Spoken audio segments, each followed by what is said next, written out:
जय हिंद बच्चों। मेरा नाम वंदना मिश्रा है और हम आज अपना प्रीवियस चैप्टर जो कि हमने पिछले वीडियो में देखा उसको कंटिन्यू कर रहे हैं। पिछले वीडियो में हमने प्राइवेट सेक्टर और पब्लिक सेक्टर के बारे में देखा। पब्लिक सेक्टर के अंतर्गत एक मुख्य भाग या फॉर्म डिपार्टमेंटल अंडरटेकिंग होता है, जिसको हिंदी में विभागीय संगठन के नाम से जाना जाता है। विभागीय संगठन एक ऐसा संगठन होता है जो कि पब्लिक सेक्टर के अंतर्गत आता है और जिसका पूर्ण स्वामित्व, कंट्रोल, मैनेजमेंट और संचालन सब कुछ सरकार के हाथ में होता है। उदाहरण के लिए railway, all India radio, Doordarshan आदि। फर्स्ट हम यह बात करते हैं कि मिनिस्ट्री क्या होती है।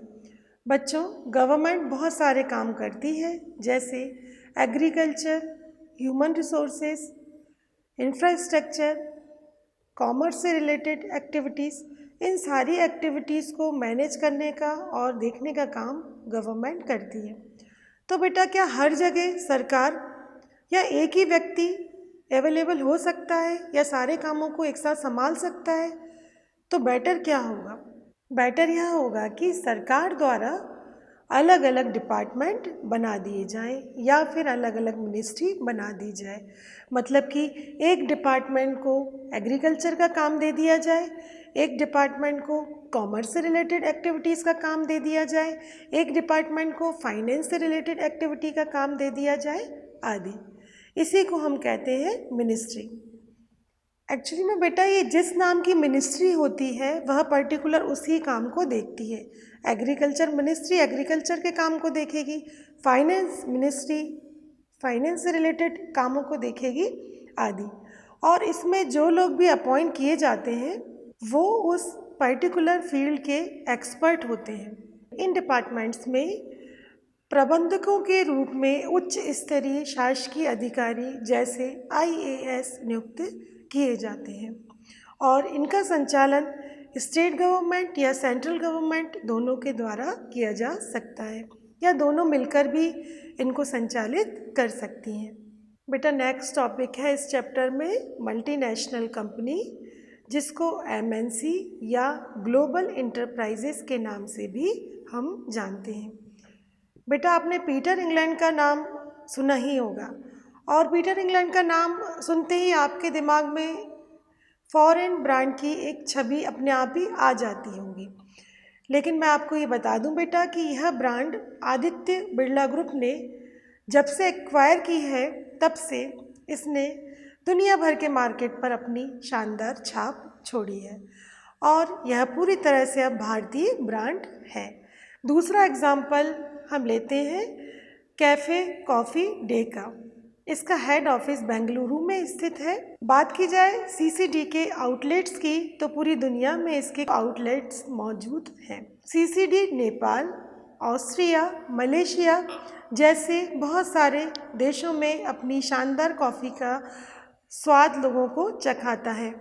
इसी तरीके से भारत में रहते हुए टाटा ग्रुप ऑफ इंडस्ट्रीज़ को कौन नहीं जानता होगा, क्योंकि ये एक ऐसी कंपनी है जिसने हर एक फील्ड में अपना हाथ आजमाया है। फिर चाहे वह ऑटोमोबाइल हो, स्टील हो, रियल एस्टेट हो या फिर केमिकल हो। इस कंपनी ने न केवल इंडियन कंज्यूमर को समझा है बल्कि ग्लोबली भी अपने काम को एक्सपेंड कर दिया है। इसी वजह से आज पूरी दुनिया में इसका नाम फेमस हो चुका है। हालांकि इसके फाउंडर तो जमशेद जी टाटा हैं, लेकिन रतन टाटा जी के नेतृत्व में इस कंपनी ने कई सारी तरक्कियों की सीढ़ियां चढ़ी हैं। और भी कई उदाहरण जैसे टाइटन घड़ी, जैगुआर, रॉयल इनफील्ड जो कि रोड से ज़्यादा लोगों के दिलों पर राज करती है, MRF जो कि अपने टायर्स की लाजवाब क्वालिटी के लिए पूरी दुनिया में जानी जाती है। ये जितने भी एग्जाम्पल्स हम आपको बता रहे हैं ये सब मल्टीनेशनल कंपनी के एग्जाम्पल्स हैं। अब आप समझ ही गए होंगे कि हम किस टॉपिक के बारे में बात कर रहे हैं। ग्लोबल इंटरप्राइजेस के बारे में। इसके कॉन्सेप्ट को हम एक बार और अच्छे से समझ लेते हैं। मल्टी का मतलब है बहुत सारे, नेशनल का मतलब है देश या कंट्रीज़। तो मल्टीनेशनल का मतलब है एक ऐसी कंपनी जो कि एक से ज़्यादा देशों में काम करती है, उसको हम मल्टीनेशनल कंपनी कहेंगे। ऐसी कंपनी जिसकी ब्रांचेस या फिर फैक्ट्रीज दुनिया के कई देशों में फैली हुई हैं। यहाँ पर ग्लोबल का मतलब है ऐसी कंपनी जो ऑल ओवर ग्लोब पर पाई जाती हैं। जैसे एप्पल कंपनी, इसका ओरिजिन कहाँ हुआ था? यूएसए में बेटा, लेकिन अब एप्पल की ब्रांचेस दुनिया के सारे देशों में फैल चुकी हैं। एप्पल भी एक मल्टीनेशनल कंपनी में आती है। सोनी एक इलेक्ट्रॉनिक सामान निर्माता कंपनी है, लेकिन सभी देशों में इसकी ब्रांचेस आज फैल चुकी हैं और इसका मुख्यालय जापान में है। एमएनसी के अन्य उदाहरण हैं Philips, LG, Coca Cola, Cadbury, Nestle, Pond's, Asian Paints, Samsung आदि। नेक्स्ट टॉपिक है जॉइंट वेंचर्स, जिसको हिंदी में संयुक्त उपक्रम कहते हैं।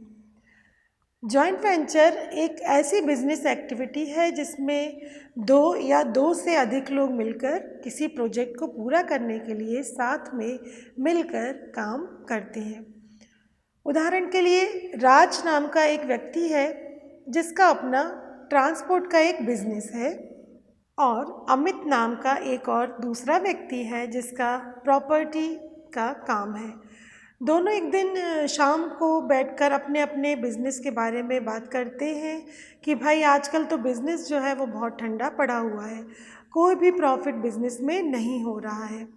तब दोनों ने ये डिसाइड किया कि हम दोनों साथ में मिलकर कुछ फ्लैट्स बनाकर बेचते हैं, और जो भी प्रॉफिट इसमें होगा वो आधा आधा हम लोग बांट लेंगे। और दोनों साथ में मिलकर अस्थायी रूप से काम करने लगते हैं, और जैसे प्रोजेक्ट पूरा हो जाता है वैसे ही राज अपने रास्ते और अमित अपने रास्ते चल देते हैं। एक और उदाहरण देखते हैं बेटा कि मैकडोनल्ड कंपनी को लगा कि हमारे बर्गर्स तो बहुत अच्छे हैं, लेकिन पिज़्ज़ा हट जैसी बात नहीं है।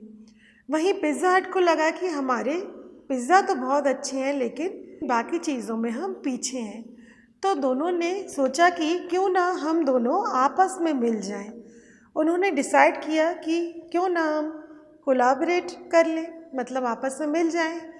तो यहाँ हमें समझ में आ ही रहा है बेटा कि अब मैकडॉनल्ड्स और पिज़्ज़ा हट दोनों साथ में मिल गए, जिससे मैकडॉनल्ड्स को बहुत अच्छे पिज़्ज़ा मिलने लगे और पिज़्ज़ा हट को बहुत अच्छे बर्गर्स मिलने लगे। इसी को हम कहते हैं जॉइंट वेंचर।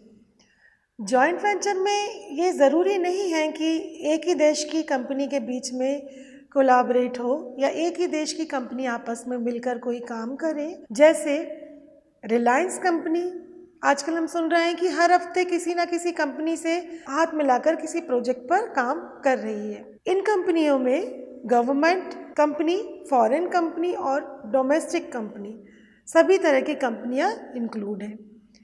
इसका एक और उदाहरण हम देखते हैं। स्वीडन की वॉल्वो ग्रुप और भारत की आइसर मोटर दोनों कंपनी ने साल 2008 में जॉइंट वेंचर VECV का निर्माण किया। नेक्स्ट टॉपिक है PPP मॉडल, मतलब P3 मॉडल, और जिसका पूरा नाम है पब्लिक प्राइवेट पार्टनरशिप। बेटा इसका पहले हम बैकग्राउंड देख लेते हैं। एक्चुअली में ये एक बहुत ही सफल मॉडल रह चुका है गुजरात में। जब हमारे देश के प्रधानमंत्री श्री नरेंद्र मोदी जी जब गुजरात के CM थे, उस समय तब उन्होंने गुजरात में इस पर्टिकुलर मॉडल को बहुत ज़्यादा महत्व दिया। उन्होंने ज़्यादा से ज़्यादा प्रोजेक्ट को इसी बेसिस पर बनाए थे। गुजरात की परफॉर्मेंस, उसकी ग्रोथ बेटा आज आपके सामने ही है।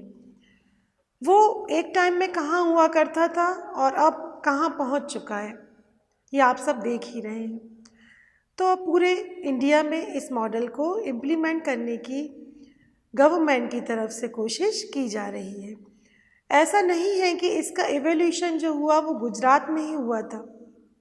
एवोल्यूशन तो पहले ही हो चुका था, लेकिन गुजरात में हमने इस मॉडल को एग्जीक्यूट होते हुए देखा और इसकी प्रोडक्टिविटी भी चेक की। मतलब कि यह मॉडल कितनी ग्रोथ ला सकता है हमारी पूरी इकोनॉमी में। अब हम देखते हैं कि एक्चुअल में बेटा ये होता क्या है। हमने पिछले वीडियो में ये देखा कि प्राइवेट सेक्टर और पब्लिक सेक्टर क्या होते हैं। जब प्राइवेट सेक्टर और पब्लिक सेक्टर दोनों आपस में मिलकर साथ में काम करते हैं तो इस तरह के मॉडल को हम कहते हैं P3 मॉडल। क्योंकि बेटा दोनों ही सेक्टर के अपने अपने क्वालिटीज़ हैं, दोनों ही सेक्टर के अपने अपने ड्रॉबैक्स हैं, तो दोनों ही अपनी अपनी क्वालिटीज़ के साथ या फिर कुछ समस्याएं उनके सेक्टर के साथ हैं तो उनको सॉल्व करने के लिए आपस में मिलकर काम कर सकते हैं। एक्चुअली में ये मॉडल दोनों का कॉम्बिनेशन होता है।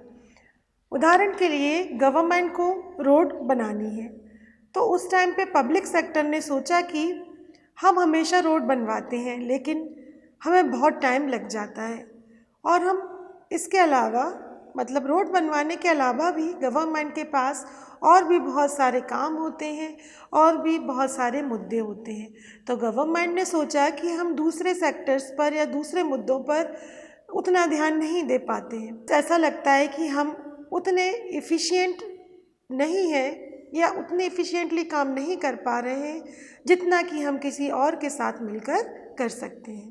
तो इन सब प्रॉब्लम्स की वजह से गवर्नमेंट ने, सरकार ने सोचा कि काश एक ऐसा कोई व्यक्ति हो जो हमारी हेल्प करने को तैयार हो जाए।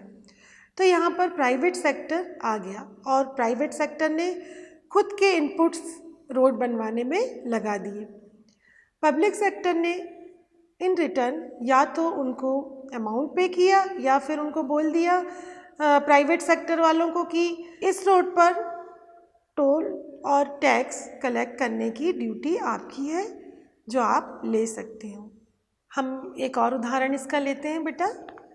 कभी कभी ब्रिज बनाने का काम प्राइवेट सेक्टर अपने पास ले लेती है और गवर्नमेंट और प्राइवेट सेक्टर आपस में मिलकर ब्रिज बनाने के प्रोजेक्ट को पूरा करते हैं। अगर आप MP या भोपाल से बिलोंग करते हैं तो भोपाल में हबीबगंज रेलवे स्टेशन जो अभी बन रहा है उसमें बंसल की तरफ से प्राइवेट सेक्टर आया है और पब्लिक सेक्टर की तरफ से गवर्नमेंट आई है। दोनों ने मिलकर उस प्रोजेक्ट को पूरा करने का डिसीजन लिया है। पूरा काम कभी भी गवर्नमेंट नहीं करना चाह रही है। तो गवर्नमेंट यूजुअली ये चाह रही है कि किसी काम को करने में प्राइवेट सेक्टर को भी इंक्लूड कर लिया जाए, शामिल कर लिया जाए, जिससे कि ज़्यादा से ज़्यादा अच्छा आउटपुट हमारी इंडिया में हमें मिले और हमारी इकोनॉमी ग्रोथ करे।